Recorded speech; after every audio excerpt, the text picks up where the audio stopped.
가장 중요한 대의, 큰 정의, 퍼블릭 서비스, 그걸 실현하고자 정치에 나서신 겁니다. 벼슬사력에 의한 정치인이 아니라. 그게 잘못 보면 진짜 권력을 향해서 막 날아가는 무슨 불나방같이 보이는 거죠.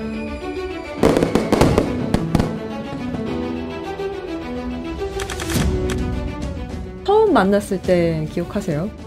딱 사자성어를 한자로 한번 유식하게 말해볼까요? 네. 담대심소. 스케일은 네. 엄청나게 크신데 마음 씀씀이가 굉장히 섬세하세요. 세심하세요. 이런 테이블에서 87년도에 네. 1980년도에 11월 달인데 그때 이제 평화민주당을 막 창당하셨습니다. 대통령 후보 김대중 선생님을 모시고 점심을 함께 하는 자리인데 식당에서 밥을 배달해서 이렇게 테이블에서 먹어요. 근데 김대중 당시 후보께서 배추김치, 김장 막 이렇게 버무린 그 김치를 이렇게 입에 넣으시기 전에 젓가락으로 이렇게 찢어주셔. 아유, 이렇게 맛있을 수가 없다고. 김대중 대통령이 담대심소한 인상.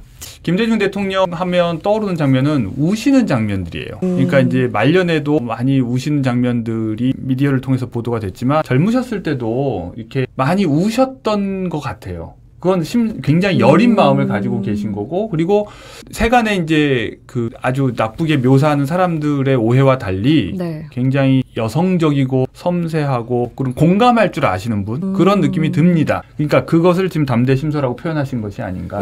성장 환경이 엄청난 담력과 또 섬세한 마음을 갖게 하셨을 거예요. 그것은 하이도가 갖는 역사 지리적인 환경을 우리가 살펴볼 필요가 있잖아요. 잘 아시다시피 하이도는 그 농민들이 소작투쟁을 진행하셨고 그 중심에 김대중 대통령의 아버지 김은식 선생이 계셨고 설산 장덕수 선생이 일제강점기 때 독립운동 하시면서 당황하지 마시죠. 당황하지 마시죠. 네, 질문이 들어와서 하이도로 PC는 오신 적이 있습니다. 그때 장덕수 선생은 대단한 지도자 중에 한 분이었죠. 그리고 그 바다 소년으로 커가면서 일본의 함선을 보면서도 이런 어떤 소년의 온대한 꿈 이런 거 이미 연결했었던 거죠. 또 대통령께서 돌아가시기 직전에 이렇게 진행하신 자서전 구술 작업에서 내 어머니는 소실이었다고 밝히잖아요. 그러면은 감수성 예민한 소년이 유소년 시절을 겪을 때 아버지가 왜 큰 댁에서 계시다가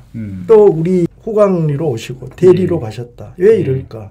이걸 다 인지할 수 있는 나이잖아요. 거기서 갖게 되는 한들이 있죠. 성장과 함께 가는 한. 그러니까 성장 과정을 통틀어서 약간 그 김대중 대통령의 성품이 좀 만들어지는 것 그렇죠. 같다는 생각이 드는데 아까 전에 질문이 하나 들어와서 우리는 지금 선생님 말씀 듣는 중에 한쪽으로는 김대중 대통령님의 MBTI 이름 뭐예요? 네, MBTI가 뭘까 질문이 와서 교수님 추를 해보자면요. 저는 MBTI 잘 몰라서 딱 한 가지만 여쭤보고 싶은데 김대중 대통령님은 그러면 외향형 인간인가요? 내향형 인간인가요? 사실상은 개인적으로는 내향형인데 네. 사회의 정치적 관계에서는 외향형이죠. 그럼 이해는 돼요. 외향형으로 2로 해야겠네요. 저도 내향인인데 네. 역할이 부여되면 외향적으로 네. 활동을 하죠.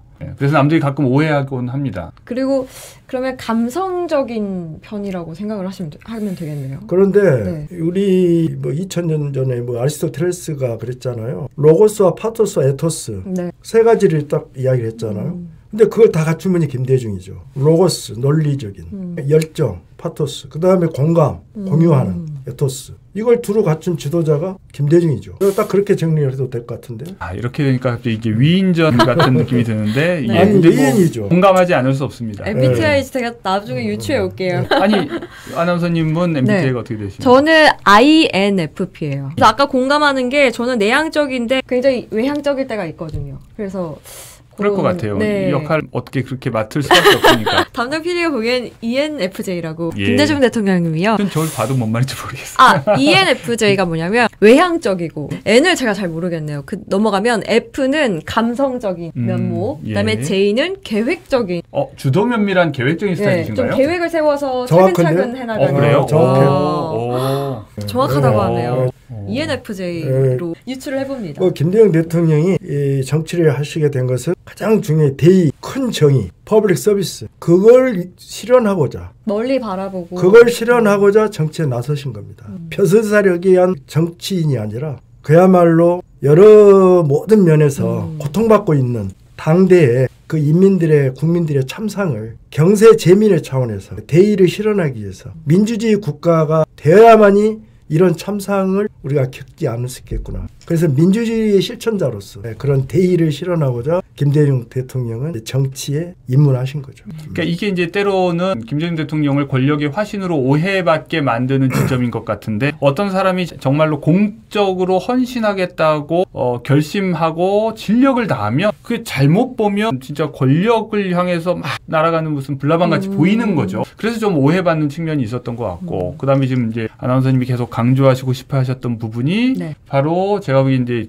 그 비전 그러니까 공상가정 면모 네. 그러니까 당시 지금 우리가 오늘 나눈 이야기의 시대적 배경은 1940년 50년대잖아요. 근데 이 시기에 이미 김대중 대통령은 어떤 세상을 꿈꿨을까? 그러고 보면 기껏해야 그 시기에 잘잘못만 바로잡는 수준이 아니라 뭔가 훨씬 더 큰 꿈을 이미 품고 계시지 않았을까. 그런 면에서 좀 공상적으로 보일지 모르지만 매우 미래를 내다보는 그런 선구자적 면모도 있지 않았나 그런 생각이 듭니다. 아까 ENFJ라고 네. 해서 제가 덧붙여봤습니다. 우리가 김대중 대통령께서 희화하신 그런 그 메시지를 네. 그 뭐 이민유천이라든지 인민을 하늘처럼 위한다는 거죠.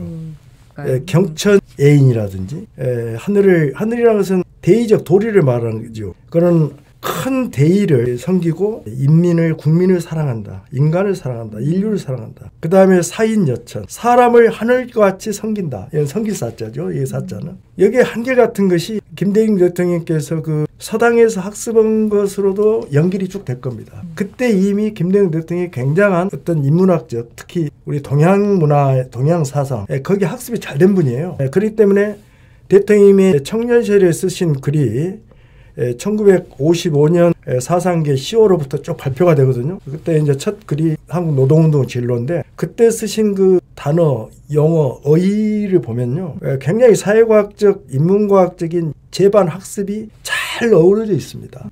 그런 것 사람이라고 할 수 있는데 그러한 기본 학습을 다 갖추는 것이 뭐 1년, 2년, 뭐 3년, 5년에 되는 게 아니죠. 그래서 우리 김대중 대통령님의 그러한 어떤 정계 입문 이후에 그냥 구호로서 외치는 말씀이 아니라 이미 당신이 그 하이도에서 태어난 섬소년이 겪게 되는 하이도 농민들의 위대한 소작투쟁이라든지 그 다음에 드넓은 바다를 바라보면서 일본 군함이 왔다 갔다 하면서 여러 배들이 왔다 갔다 해서 키우는 굉장히 큰 그 야망의 어떤 나름대로의 디자인이라든지 그 다음에 김현 선생으로부터 서당에서 익히고 배우게 되는 동양 사상의 근본 그런 요체가 김대중 대통령은 그러한 역사 지리적 환경 속에서 민본에 방점을 뒀죠. 교수님 보시기에는 가장 좀 빛나는 부분이 있다면 뭐라고 하나만 꼽는다면 뭐라고 꼽으세요? MBTI 얘기하니까 깜짝으로 빠졌는데 담당 PD께서 ENFJ라고 하는 것은 네. 어디까지나 본인의 추측이라고 강조하셨습니다. 이거는 알겠습니다. 이제 네. 생전에 우리가 직접 김대중 대통령께서 네. 답을 하셔서 특정한 건 아니니까요. 그런데 이제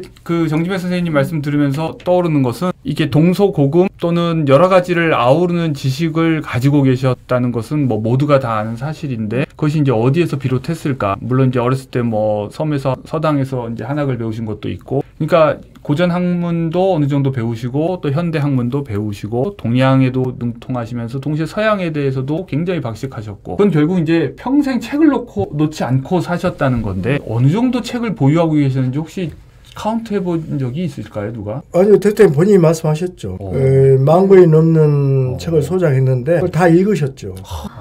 그리고 그냥 읽으신 게 아니라 그 책 당신이 나름대로 재해석한 부분을 메모를 남겼죠.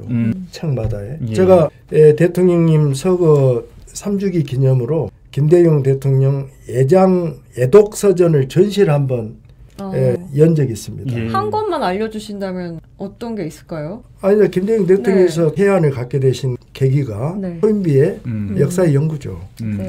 거기서 바로 역사를 크게 바라보면서 쉽게 좌절하지 않고 포기하지 않고 늘 낙관적 입장에서 역사의 미래를 역사의 신을 믿으면서 긍정적으로 당신의 고난을 극복해 간 거죠.